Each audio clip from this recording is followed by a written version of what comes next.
Hey friends, it's Behemoth once again, and this is Clem versus Reynor from the NeXT European Qualifiers. That is a Chinese tournament that's happening rather soon. And hey, you know what? Clem versus Reynor. I'm giddy. I'm excited. But before we get into that, once again, I would like to remind you, once again, I'm asking for your support. I'll put a Bernie meme in there or something. Remind you to like, comment, subscribe, do all those fun things. It really helps out the channel, really helps us out with the algorithm. And if you want to contribute on a more tangible way, maybe you want to get your hands on some of the replays from the content that we produce in-house, things like ITAX and Brawlers Club, things like that. Make sure to go check out our Patreon as well. And also, make sure to go check out the King of Battles tournament, the massive $15,000 tournament that we'll be putting on November 19th through the 21st. I'll be doing primary coverage all 3 days, and we'll have a rotation of fantastic co-casters with me. So, make sure you go check that one out. But, that's the future. This is the present. It's Clem versus Reynor in the upper right. In the blue, he is for Team Liquid. Clem, give it up. Or Clem.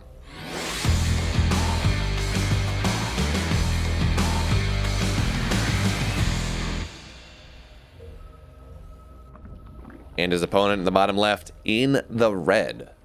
Italian Stallion for Clash Esports, Reynor.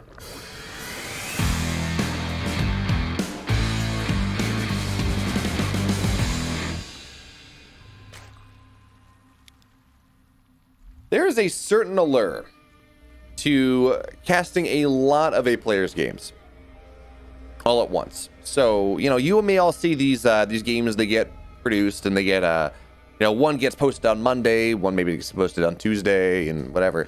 But you know, as a caster, I'll go and I'll cast, you know, 3 or 4 series of what? Odd.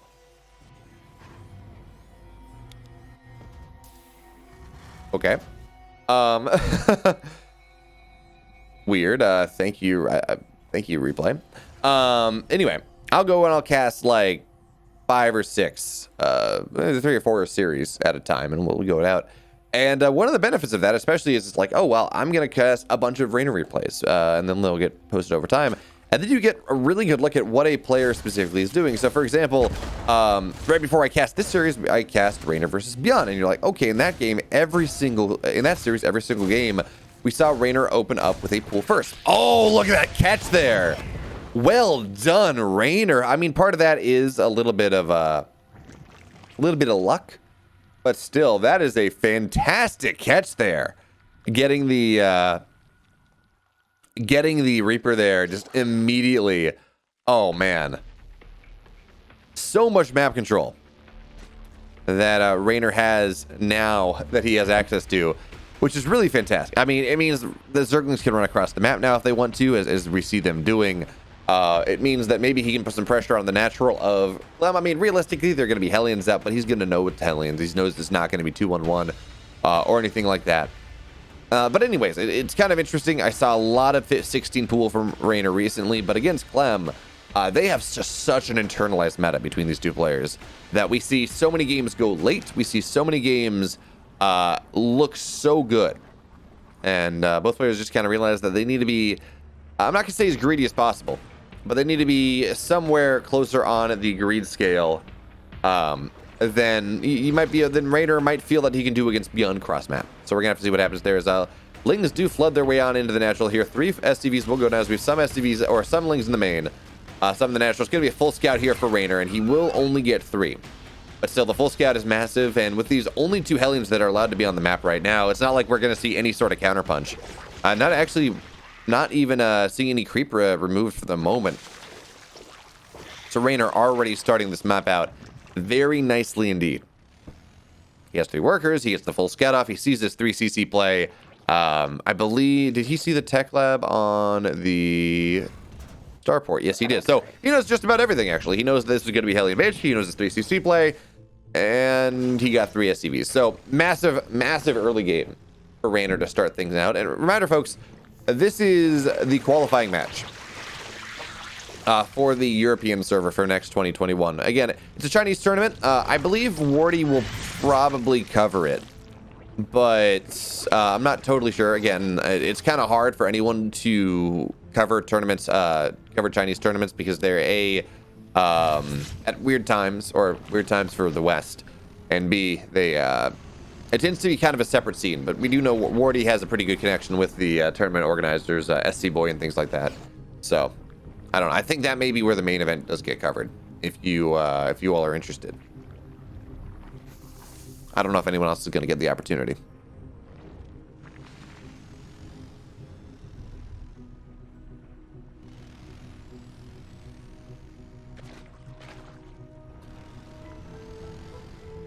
No, okay, so Clem, he's just trying to really be very unsuccessful in curtailing the creep here. So the Hellions, they're kind of on the edge of the map. And yeah, Clem had a couple opportunities. I mean, that was a building creep tumor that he could have volleyed down. But in general, he hasn't really been able to remove any of the creep on the map here. It was always just like a second too late. In fact, it's kind of cool. At this point, with the rhythm that Reynor has, he's just always expanding his creep on the side of the map that the Hellions aren't, because every time that the creep comes off cooldown to get spread, the Hellions move to the other side. And it's just a bit of an unfortunate time here for Clem. So he's not really doing a great job of denying that. But hey, we got two Banshees in the natural trying to make something happen. Whether they will, I mean, they do one-shot workers, so that is something here. And oh, there's the opening. There is only one queen, only one spore. So Banshees actually will start to find a little bit of value here between the main and the natural, but not too much more. That being said, we do not have a lair, so it's going to be a little bit longer here for this to really wreak havoc. Lings are going to find a good way to zone the Hellions on the right side. Excuse me, on the left side, but on the right side, Banshees continue to find value. Good news, of course, if you're a Reynor fan, is that he has been able to just target fire down one of these Banshees. It's just about dead. So even as there are still two Banshees, they're not splitting health evenly, which, hey, that does mean that, well, they will be able to go and, yeah, you're going to lose the one-shot capability rather soon. Now, Clem's got another push on the map at this point. Now, his upgrades will be minorly, and I mean minorly, ahead of what Reynor has. It's not going to be the 30-second window that sometimes we see, because Reynor, he's just going Lingbane into Hydra Lingbane, I assume. We don't see Hydra Den yet, but this is like 80% of the games that Reynor plays at this point. Actually, in all fairness, 80% of the games that the Zergs in general play. You get a lot of Lingbane, you get quick upgrades, you get your 4 bases, you get up to 82 workers, or, well, 82 workers in this case, but you get up past 75, and you just get a lot of stuff to hold early, then you develop your tech, you go into Hydras, into Lurkers, and you go from there, and your timing to win the game is around 9 to 12 minutes, when your Lurker's out, when your Hive is out, when you have Lurker upgrades, things of that nature. But Clem now finally doing a good job of removing this creep. I mean, it's still not the easiest thing, as notice Reynor's just on top of things, immediately replacing it. So it's not the easiest pressure here for Clem to really accomplish. And Reynor, he's got his 5th base up now. It's not mining yet, but it's actually, it's not technically up yet, but it's over halfway done. 2-2's underway, Hydra Den underway. There we go. So we should see an infestation pit. We should see a Lurker Den start to go down rather soon, maybe in the next 45 seconds, once Reynor is able to remove this pressure on the map in particular, this push from Clem on the left side, and then the drop push on the right side as well. Once that happens, once he has the Hydra Den out, we should start to see the Hive, and it's going to be about a 10-minute Hive, most likely, for Reynor in this game. Now, Baneling speed is done now, and there we go. That means that this push is going to be a whole lot easier to hold. That being said, Clem's going to stim on in. He's going to knock some gas down, which is annoying, and actually, oh, he doesn't even get the gas. He doesn't even get the gas. Ah, that's unfortunate.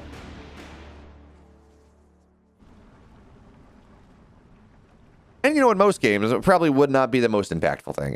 You know, one gas, extractors build quickly, but when you're trying to just steamroll your way into Hive, into Lurkers rather quickly, I mean, every gas counts. Lurkers are very gas expensive. Hive is pretty gas expensive as well. As we will see one of these, hidden Widowmine is going to get a bunch of lings here. But certainly spying time. Bane's are going to look to roll on in. The Widowmine shots are going to be fantastic. Yeah, there's a little bit of friendly fire, but not too much. And now the Hydra are going to have to show up. Baneling's not quite morphed just yet. A couple of them, actually a bunch of them, will get canceled. Only 2 are going to complete. And this does mean, yeah, Clem's just going to target fire that down. But, my goodness. The Widowmine drag with the Overseer is just going to annihilate the entire army of Clem. And he's going to be forced back, and yeah, there's going to be another Widowmine. But very rarely do you see a traitor Widowmine be quite that traitorous. Oh man, that is unfortunate there for Clem. It looked like he was starting to press on through. He's actually starting to find some momentum on the right side, but he was just not allowed to do so. Splits here are from Reynor are going to be fantastic as well, but that drop that has been causing so many problems this entire game is going to move in once again. The gas is finally dead. We will see the second gas go down as well. 3 drones are going to be the iron price. And more importantly, Reynor is going, or excuse me, Clem is going to see the fact that Reynor does not have Hive underway. In fact, he's going to see the infestation pit is not quite done. So this is going to be a far later Hive than what I was expecting in this game. Reynor really committing to the mid game for a greater percentage than I kind of expected. But that's fair, right? Against a player that is, I don't know, that's not Clem. Maybe Reynor's going to feel a little bit more comfortable doing that, but I guess the speed and the aggression that Clem plays with makes it just really hard for Reynor to do the utter greed, like the 9-minute Hive. I do sometimes see. Now, it's very interesting that a Thor was made here. You don't get Thors against Hydra Lingbane. That's got to be a misclick. Anyway, what am I drops? You're going to get 15 total workers here. That's going to be rather annoying indeed, but oh, looks like Reynor jumping on things as well. As he sees the Mines Brewery, he's like, okay, well, I can deal with this. I can deal with my splits. Oh, nice queen position too. So one of those drops that's been just so annoying in that dead airspace will finally go down. But Reynor jumped on a significant portion of Clem's army. That buys him a lot more time to make stuff happen. And now he's going to try to find his way on into this third base. Now, Clem does have 4 bases. His economy is extremely well developed. But this is the timing that Reynor is looking for. Right, we're talking about, actually I haven't talked about it in this cast, but there's kind of an evolution to Hydra Lingbane that we've started to see players do a little bit more. You get a lot of Hydras. You hit this 2-2 melee timing, and you try to break the Terran. You turn this into this 2-2 Hydra Lingbane bust. And it's not totally all in because you do have kind of a Hive behind it, but you do get that delayed Hive to get all of these Hydras, all of these Lings, all these Banes running in, just trying to catch the Terran unawares, sledgehammer them, maybe knock down a base if you're lucky. The Hydra Concave, is it going to be good enough here? Yes, it will. The army of Clem is going to be forced back. Reynor now nursing a 20 army supply lead as he does have +1 range coming on in as well. No Lurker Den just yet, actually. No, sorry, we do have the Lurker Den, but no Lurker upgrades until right now. No +3 armor just yet either. Reynor not able to break through Clem in its entirety. He broke the army, but not able to break through the reinforcements. So now Clem's going to get active on the map here, rallying straight on from his 3rd to his opponent's 4th. And there's a random SCV because why not? Blood for the Blood God.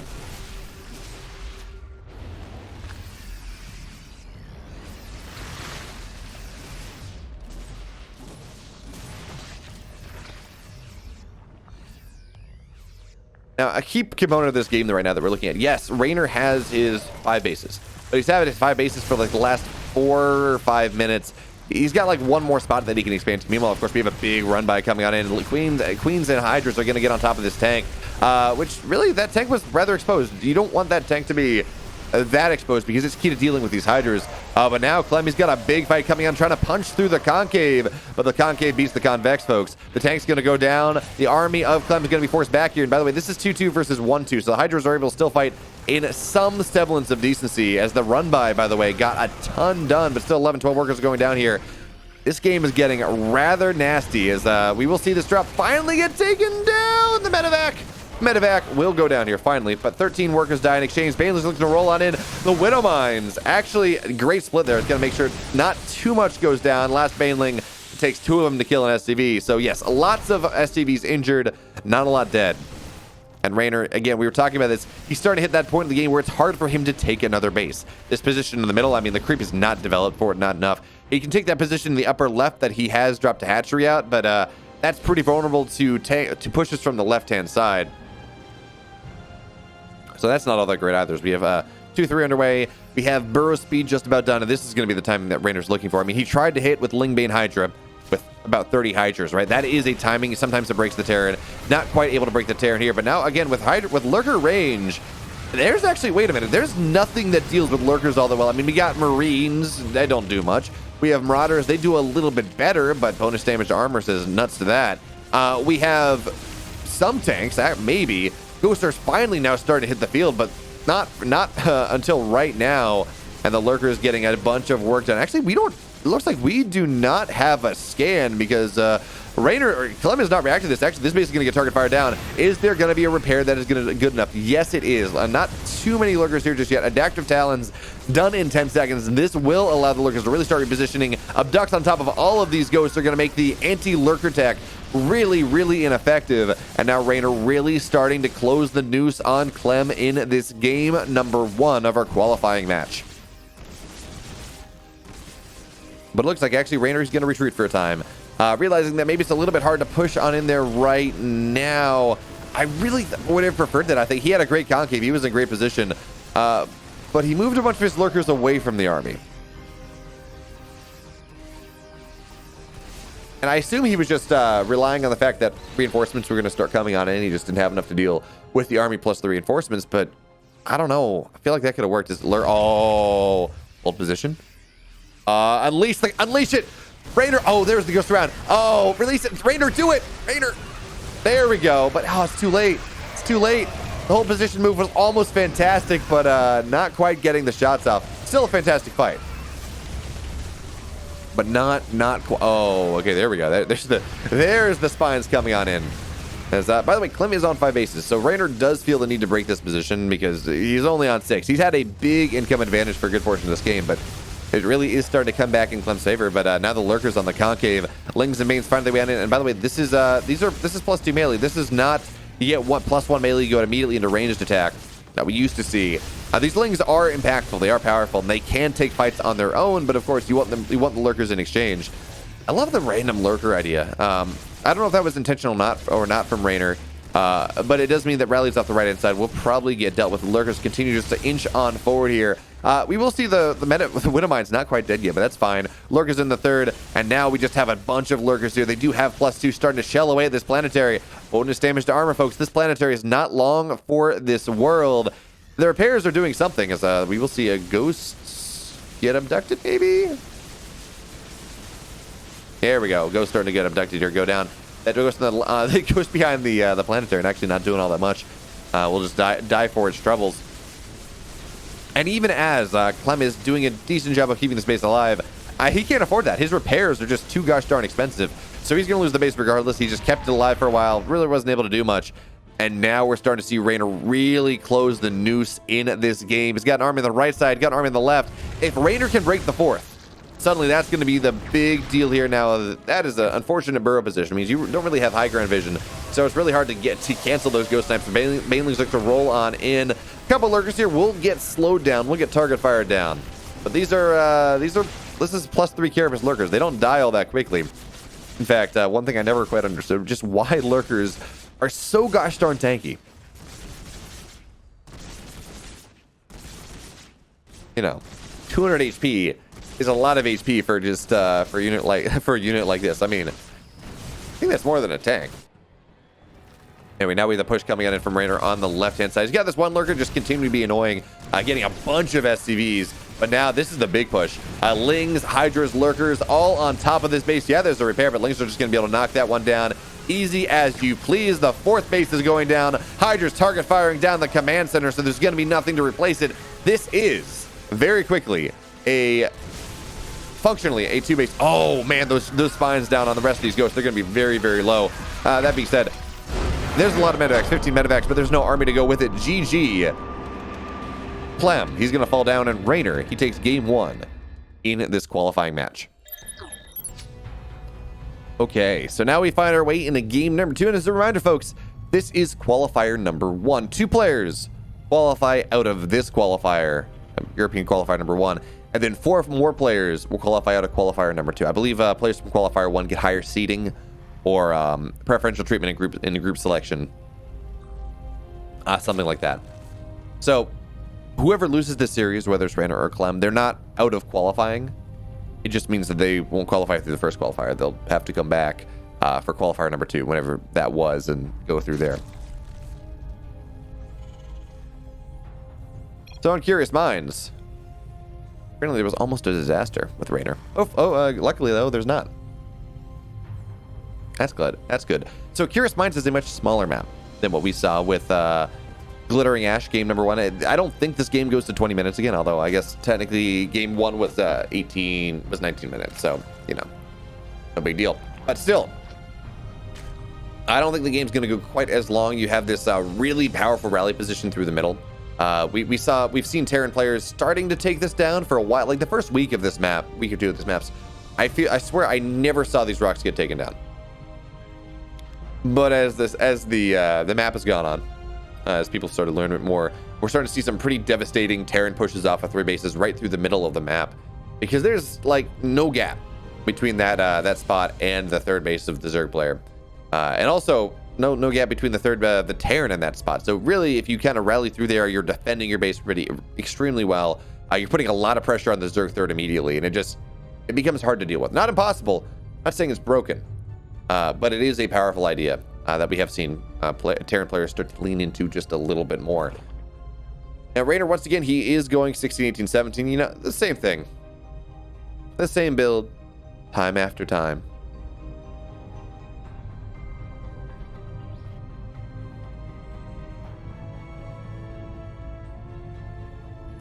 So really, it feels like the onus is on Clem in this game. Not because one player is better than the other. I mean, we've seen Reynor and Clem are incredibly evenly matched. We have hundreds of games at this point to back that up. But more because, well, Clem is down 1 game in this qualifier. And most importantly, losing this game, if he loses the series, he still can qualify to NeXT. In fact, if he loses this game, qualifier 2, he's got to be favored to get out very easily. Even as these qualifiers are not server locked, so players can come in from Korea and whatever. Still, he's Clem. He's going to be on home server. He's going to be absolutely favored to qualify if he doesn't qualify out here. Same is true of Reynor. So you can kind of treat this as upper bracket, in that, yeah, you want to qualify, yeah, you want to win this game, but you have a little bit more leeway in what you do. It's not back against the wall. I cannot lose a game. I got to play the most standard, straight up macro game and not die. You can make stuff happen. Has come a little bit slow there on the Reaper pullback, so it will take all the damage in the world, just about to go down, which is great, because it's great for Reynor, because that means he can get his creep spread out just a little bit further. But look at this. We got the TY211 coming up in this game number 2 here.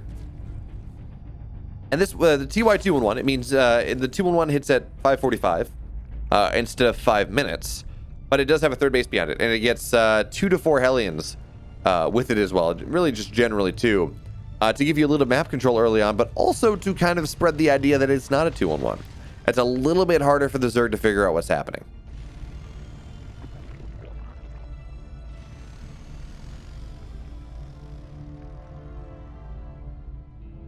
Anyway, Reynor says, I don't care about that. I got a big run by on into the natural here. Yeah, your Hellions are on the map, but I think there are only 2. So Zerglings are going to get on top of that. Mule's going to go down. It's not fresh, but it's fresh enough.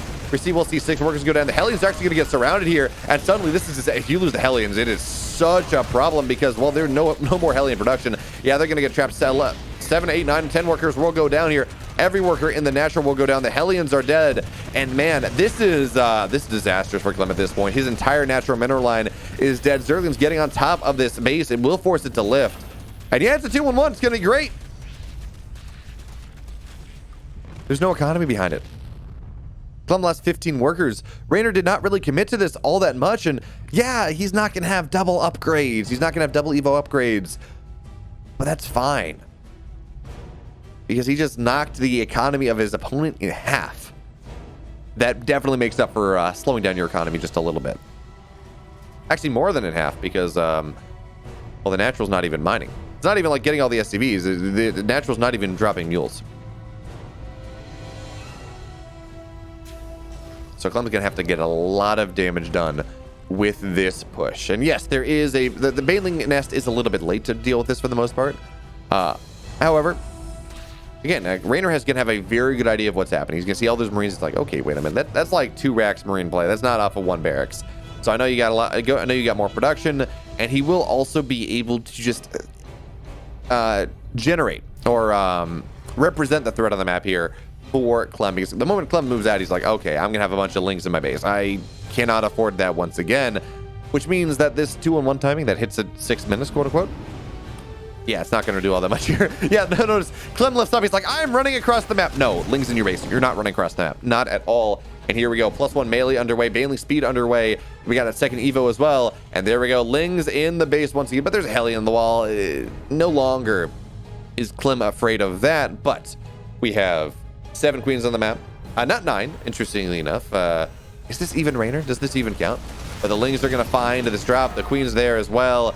Map vision, folks. It's a powerful drug. And Reynor, he is rolling in it in this game. He knows where everything is. He knows where the drop is. He knows the game that Clem is trying to play. And he is just countering it. He's checkmating it at every turn. But now Clem, he's going to say, oh, you know, maybe I can get on top of here. I'm on the edge of creep. I found your queens. But there are enough Lings here. This is not a game where Clem can kind of secretly wedge his way into a mineral line and make this an untenable fight. So he's going to go try to drop in the main.